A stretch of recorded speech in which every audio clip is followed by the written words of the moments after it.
Welcome. Here's how to export your presentation from Decktopus. You can do this in two ways. First, you can go to your editor and inside the editor you can click download, and then from here you can choose the format and quality. You can either choose the PDF or PPT.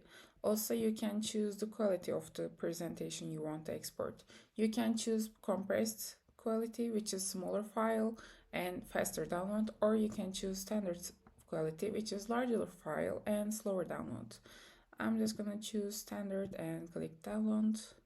It's taking a little bit longer than the compressed quality, but it's still pretty quick. And that's it. Your PDF is downloaded. Also, you can choose the other way to download your presentation, which is go to your dashboard and choose any presentation you want to download and click on download.